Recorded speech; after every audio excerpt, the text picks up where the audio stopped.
Abre então a sua Bíblia, Salmo 19, salmo que estamos meditando todas as terças-feiras, e você é convidado para participar todas as terças-feiras conosco, aqui na congregação do Florianópolis, de um maravilhoso estudo da palavra do Senhor. Salmo 19 vai trazer para nós 14 versos que dizem: os céus proclamam a glória de Deus, e o firmamento anuncia as obras das suas mãos. Um dia discursa a outro dia, e uma noite revela conhecimento a outra noite.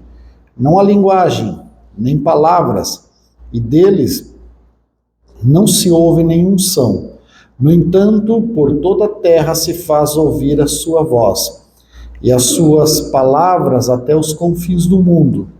Aí pôs uma tenda para o sol, o qual, como noivo que sai dos seus aposentos, se regozija como herói a percorrer o seu caminho. Principia numa extremidade dos céus e até a outra vai o seu percurso, e nada refoge ao seu calor. A lei do Senhor é perfeita, restaura a alma. O testemunho do Senhor é fiel e dá sabedoria aos simples. Os preceitos do Senhor são retos e alegram o coração. O mandamento do Senhor é puro, ilumina os olhos. O temor do Senhor é límpido e permanece para sempre. Os juízos do Senhor são verdadeiros e todos igualmente justos. São mais desejáveis do que ouro, mais do que muito ouro depurado, e são mais doces do que o mel, o destilar dos favos. Além disso, por ele se admoesta o teu servo, em os guardar a grande recompensa. Quem há que possa discernir as próprias faltas? Absolve-me das que me são ocultas. Também da soberba guarda o teu servo, que ela não me domine, então serei irrepreensível e ficarei livre da grande transgressão. As palavras dos meus lábios e o meditar do meu coração sejam agradáveis na tua presença, Senhor, rocha minha e redentor meu. Amém? Bom, nós estamos, como disse já, tratando de tentar passar de maneira o menos superficial possível, mas o mais superficial quanto nos dá o tempo, por cada um dos salmos que se apresentam aí na sequência lógica, né? E há quem diga que este Salmo 19, na verdade, é uma junção de dois salmos, porque os versos 1 a 6 tratam de um assunto, parece-nos muito distinto dos versos 7 até a 11, ou 7 até 10, e depois o 11 até o 14, são outros versos como uma conclusão. E aquilo que parece ser distinto, que parece não ter conexão, na verdade vai nos mostrar que o Salmo tem dois interesses que se juntam. Primeiro, nós temos o largo alcance de Deus em toda a extensão do universo, sem falar uma única palavra, que se expressa justamente nesses versos de 1 a 6. Tanto que quando nós damos uma olhada no verso de número 4, diz que, no entanto, por toda a terra se faz ouvir a sua voz. E é interessante que voz aqui não é uma palavra que concorda com o original hebraico, principalmente dos textos massoretas, que são os textos mais fiéis ao original, porque a palavra é um substantivo cave, K-A-V, cave, e esse substantivo ele significa corda, e é justamente a forma que os antigos usavam para fazer as medições. Então, quando você ia construir um armário, quando você ia levantar a parede de uma casa, você tinha cordas com medidas específicas. Então você media com as cordas para fazer as medidas e nada ficava de fora das medidas através da corda. E aí o texto está nos dizendo no original que até os confins do mundo não há nada que escape das palavras dele. Ele está no controle de todas as coisas. Quando o que vem traduzido para nós, faz-se ouvir a sua voz por todos os lados, quer dizer, ele mediu tudo, ele sabe a distância de tudo. Prova disso que os cientistas nos explicam que se a Terra fosse alguns metros mais perto ou mais longe, tanto do Sol quanto da Lua, nós não teríamos a vida como a conhecemos no perfeito equilíbrio do nosso planeta. Então Deus mediu todas as coisas. É impossível você olhar a perfeição da máquina de um relógio que funciona sincronizado e não conseguir chegar à conclusão que há um relojoeiro que construiu toda essa perfeição sincronizada. Da mesma forma, ao olharmos para o universo, nós chegamos à conclusão que é impossível não haver um Deus que está no comando de todas as coisas. E aqui surge já uma preciosa lição para todos nós. Ora, se Deus se preocupa com o mais longínquo dos planetas, com a estrela que, se você sair agora fora daqui e olhar para o céu e ver o brilho de uma estrela, é bem possível que essa estrela já nem exista mais, porque o seu brilho foi num período, talvez, de uma explosão, e ela já não existe mais. Mas mesmo assim, com toda essa perfeição, Deus se preocupou em colocá-la no lugar certo. Você acha que Deus, olhando para seres inanimados como planetas, cometas, estrelas, buracos negros, sóis, você acha que Deus, cuidando destas coisas inanimadas, não iria cuidar de você, que é precioso, feito pelas próprias mãos dele, soprado o seu espírito dentro de nós? Você acha que Deus não cuidaria de você? Lê do engano que às vezes nós deixamos que o adversário das nossas almas tente nos enganar, né? E a partir do verso 7 até o verso 10, nós temos daí uma revelação que é a clareza da palavra escrita, que nos deixa orientações precisas para o bom viver. Aliás, a imutabilidade da lei. Traduza, pastor, eu traduzo para você. A lei tinha a finalidade de dar regulamentações que não mudavam. O que era lei há um ano atrás vai ser lei daqui a 1.500 anos e vai continuar sendo o mesmo preceito. A lei era imutável. E é interessante porque a lei, ela tem essa característica da perpetuidade, porque ela vem para nos encorajarmos a andarmos num caminho reto. Não há nada que abale a nossa vida se andarmos pela lei do Senhor. Aquilo que era verdade há 100 anos atrás continua sendo verdade. Muito diferente do relativismo pragmático que se vive na nossa era especificamente.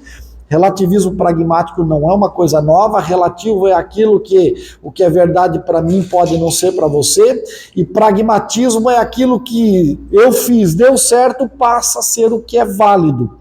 Então, alguém foi lá, roubou, não foi preso, porque tem uma leizinha lá que diz que não precisa aprender com pouca coisa, assina um termo circunstanciado, aquilo passa a ser uma verdade na sociedade. Isso é pragmatismo, vai se absorvendo, e aí por isso você ouve a frase, fulano rouba, mas faz. Isso é pragmatismo. Muito bem, esse relativismo pragmático, ele dá para nós a ideia de que o homem que imagina o que é verdade hoje, amanhã pode não ser, porque ele pode abandonar essa verdade por uma verdade melhor. Bom, a palavra de Deus, ela vem para nos dar essa firmeza, essa rocha, onde eu coloco os pés e digo que é verdade hoje, vai ser verdade depois que eu me for, porque Deus não muda, Ele é a rocha eterna, não muda, por isso nós podemos confiar nessa verdade, né? Pois muito bem, é até interessante que, resumindo, nós temos esse Salmo 3 fontes de verdades a nos espelharmos para nos aproximarmos de Deus. Alguém diz assim, como é que eu sei onde é que está Deus? Como é que eu sei se Deus existe? Como é que eu posso crer nesse Deus que você serve? Bom, muito bem, dos versos 1 a 6, você tem o quê? A revelação de Deus na natureza, desde o mais longínquo espaço até a água que corre das nossas torneiras. É a revelação de Deus para nós. Daí você tem os versos 7 a 11, que é a revelação de Deus nas Escrituras, a palavra de Deus imutável. Se você não conseguiu observar Deus na beleza de um pássaro voando, se você não conseguiu observar Deus na beleza de um pôr do sol, de um amanhecer belíssimo, muito bem, então olhe para a palavra de Deus. Mas os versos 12, 13 e 14, se nem assim, nem na palavra, nem no universo, nem na natureza, não viu Deus, então busque Ele na sua própria experiência. Uma coisa é verdade, buscar-me-eis e me achareis, quando me buscardes de todo o vosso coração. Eu chamo para um desafio, quem quer que seja, o problema insolúvel que for, e digo, não uma oração que começa e acaba, mas uma oração de entrega, de alguém que vai lá da presença de Deus e diz, só saio daqui quando o Senhor falar comigo. Eu desafio que Deus não vai lhe dar resposta. É possível que os planos eternos de Deus não passem pela lógica do meu coração. É possível. O meu coração diz, quero ficar rico para passar um mês na Disney, lá nos Estados Unidos. Deus diz, não está nos meus planos não, filho. Você não vai para Disney não. E eu vou ficar lá orando e clamando e chorando. Talvez ele diga para mim, você não vai, mas já que você se empenhou tanto para pedir, quando você morrer eu vou dar para os teus filhos essa oportunidade, tá bom? E ficamos acertados assim. E a minha graça te basta. Amém. Ponto. Entenda que Deus tem maneiras, métodos de agir. Quando nós olhamos, por exemplo, e eu acho fantástico os versos 7, 8 e 9, tem uma coisa que parece ser capciosa, mas faz parte do conjunto da poética hebraica. Isto é muito comum, porque são substantivos que acabam ficando muito próximos, eles são quase sinônimos. Veja, você vê no verso 7, ele fala sobre lei e testemunho. No verso 8, sobre preceito e mandamento. No verso 9, sobre temor e juízo. E tanto lei, testemunho, preceito, mandamento, temor como juízo, estão falando da mesma coisa. É a maneira de Deus se revelar a nós. E aqui são adjetivos. E na poética hebraica, como eu disse, tem o objetivo de nos levar a fixar na mente o que é que o autor sagrado queria que nós aprendêssemos. Mas eu olho um pouquinho além. Vou fazer aqui uma interpretação, um salto triplo hermenêutico, para pensar com você que esses 6 aspectos da lei expressado pelo salmista nos lembram que 6 na Bíblia Sagrada geralmente é o número humano, é o número do homem. E porque ele expressa a lei e a revelação de Deus em 6 aspectos, para nos mostrar de todas as formas que a lei foi feita para o nosso bem. Deus deixou a sua palavra para a nossa segurança. E aí ele disse, vou colocar de forma que você entenda. Você entendeu como lei é pesado? Então vamos botar como testemunho. Você não entendeu como testemunho? Então vamos colocar como preceitos. Você não entendeu como preceito? Vamos colocar como mandamento. Manda quem pode, obedece quem tem juízo, né? Na minha versão manda quem paga, obedece quem precisa receber. Não entendeu ainda? Então vamos colocar como temor.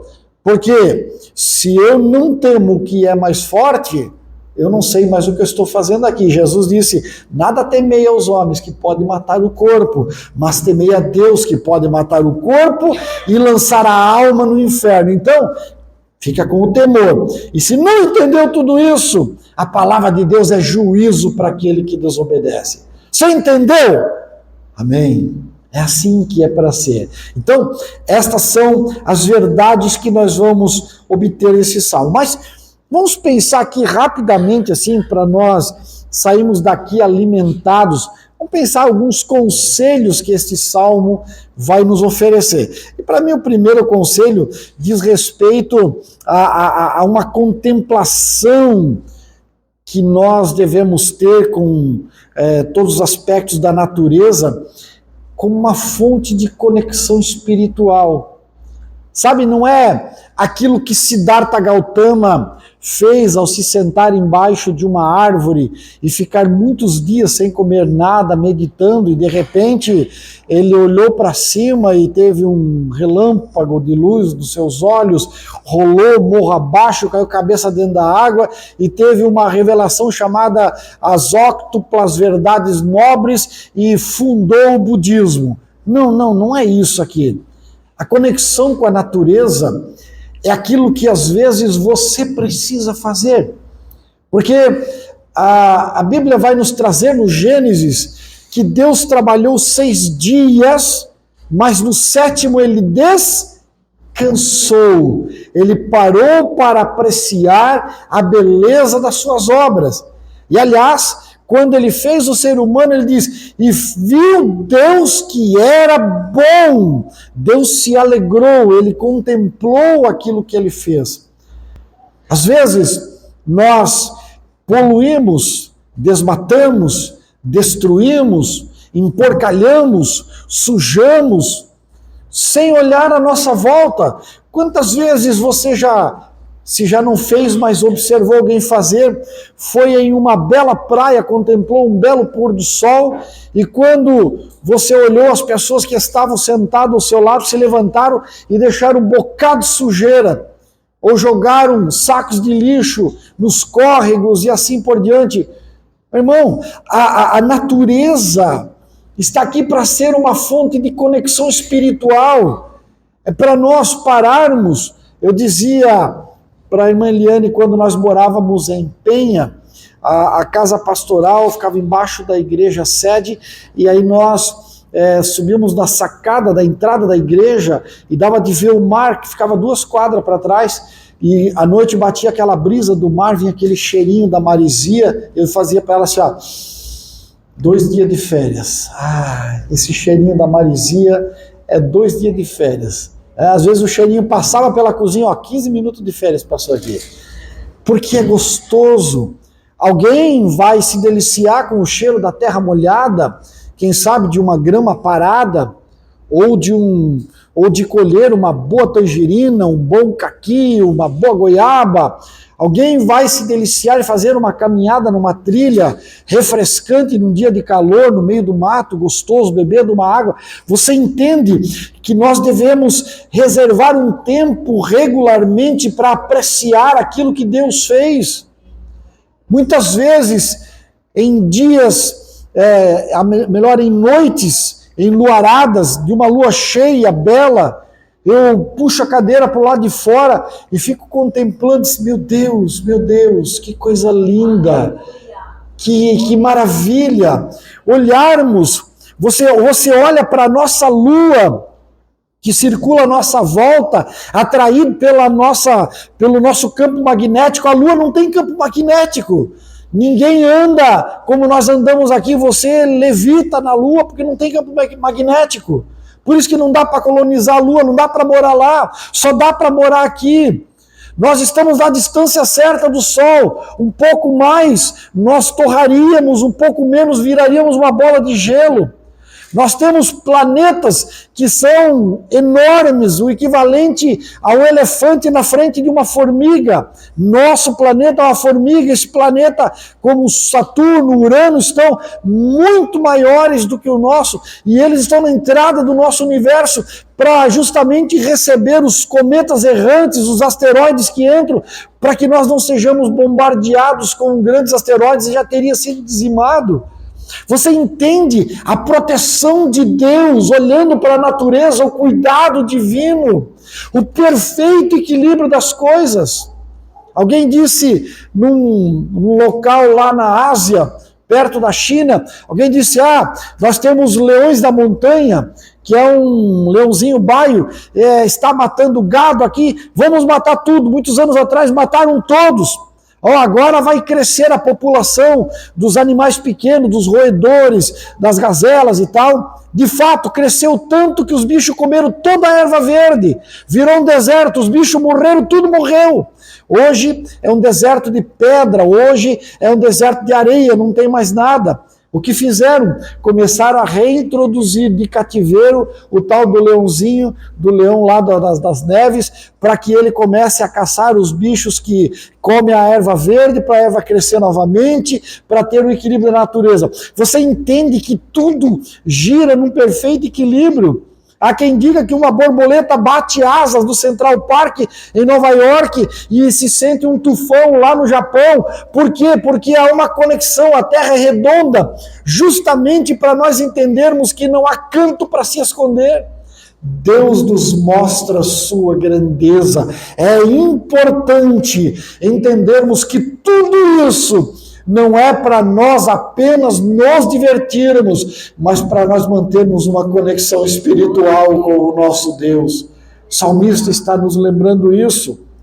Mas o segundo conselho que eu destaquei para a nossa vida é que nós precisamos, e eu já falei aqui que nós temos 6 aspectos de se expressar a lei, e nós precisamos valorizar a sabedoria contida nas Escrituras.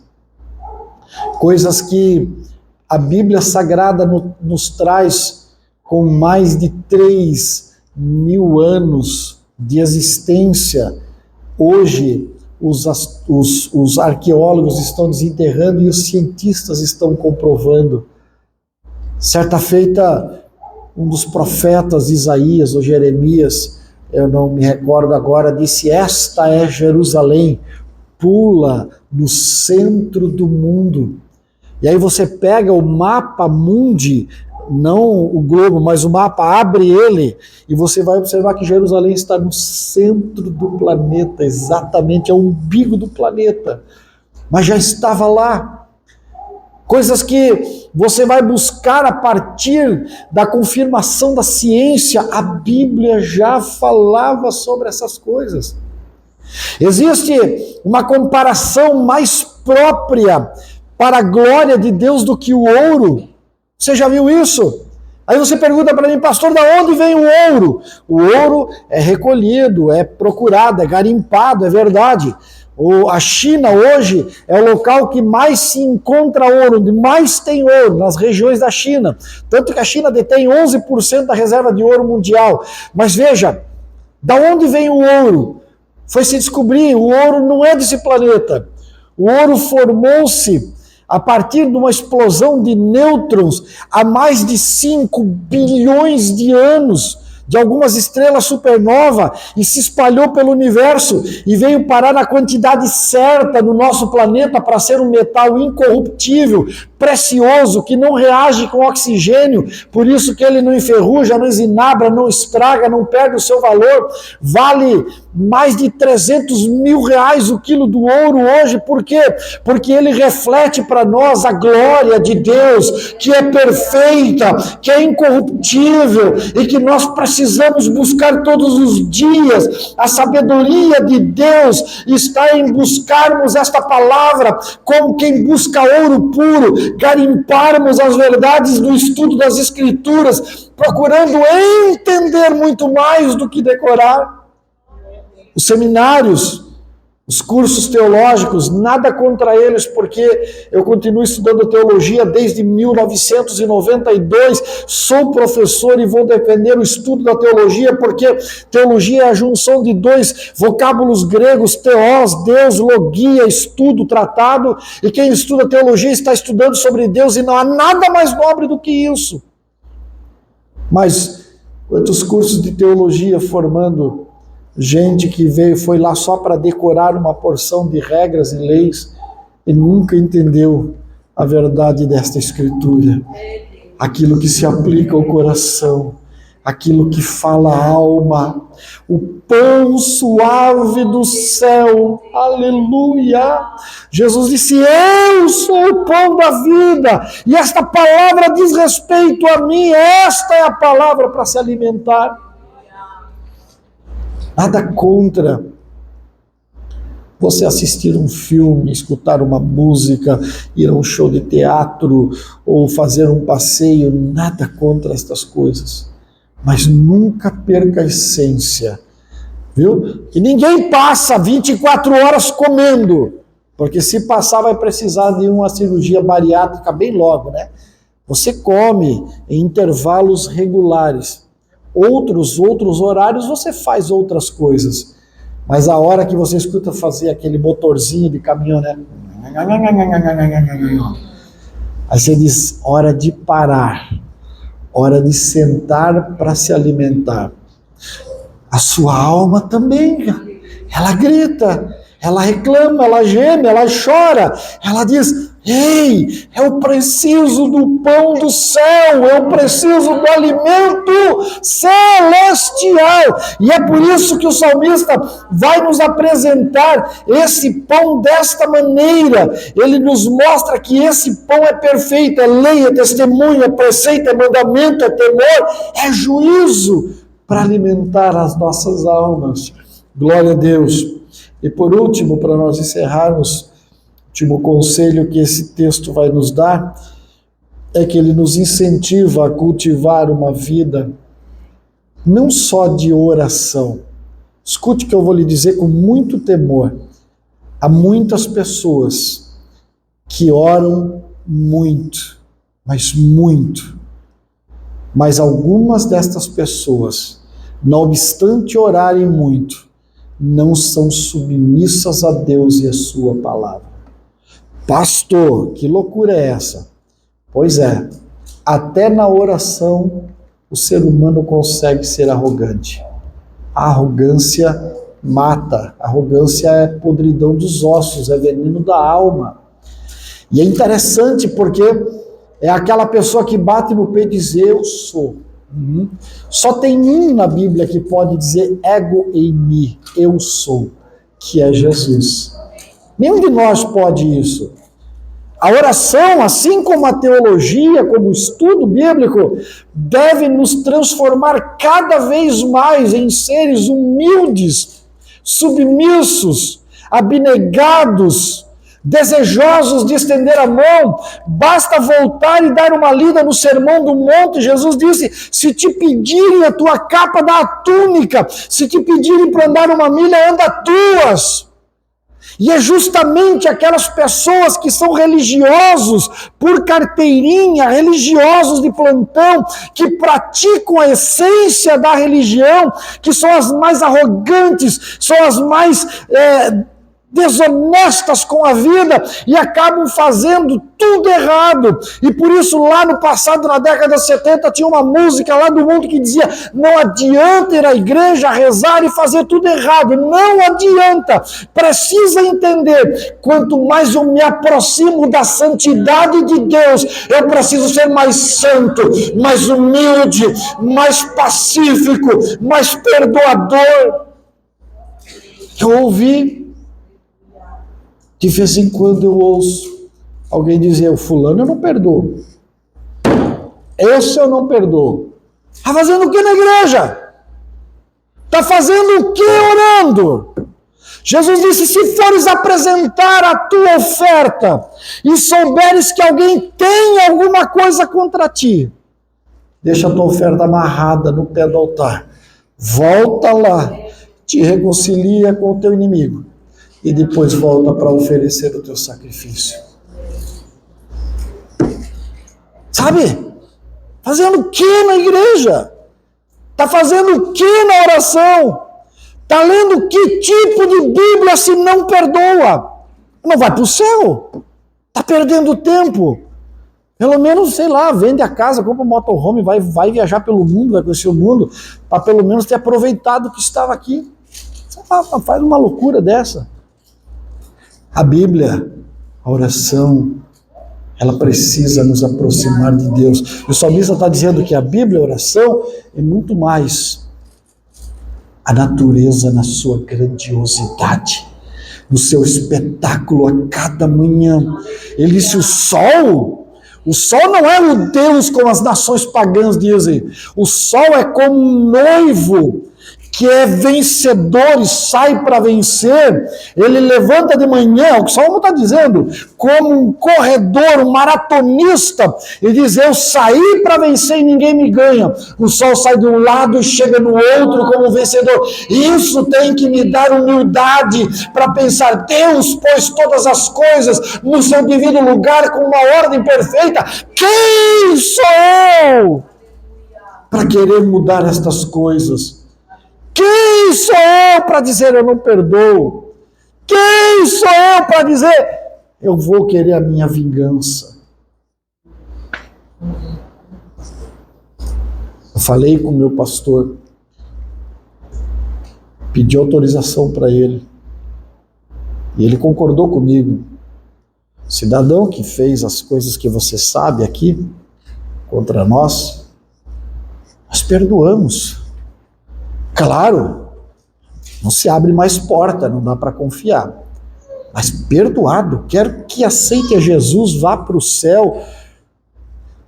O cidadão que me assaltou em 2015, levou meu carro e me deixou com carnê com 44 parcelas. E olha que o nervo mais dolorido do corpo humano é o bolso, né? Quando mexe nele, dói, né, Ricardo? Perdoei. Levou 3 meses. Confesso para você que não foi fácil, mas perdoei. Quero que vá para o céu, irmãos. Eu só quero o céu. Não te enrosque com ninguém. Não te enrosque nessa vida. Não fica com coisa na cabeça, porque você vai perder a salvação. Aí está, cultive uma vida de comunhão com Deus. Submeta-se à vontade dEle. Busque a Ele para que os teus pensamentos, as tuas palavras, as tuas ações sejam agradáveis a Ele. Um coração puro, um coração quebrantado, um coração contrito, Deus não despreza. Amém? Muito obrigado. Deus abençoe. Que você fique com esta palavra no teu coração.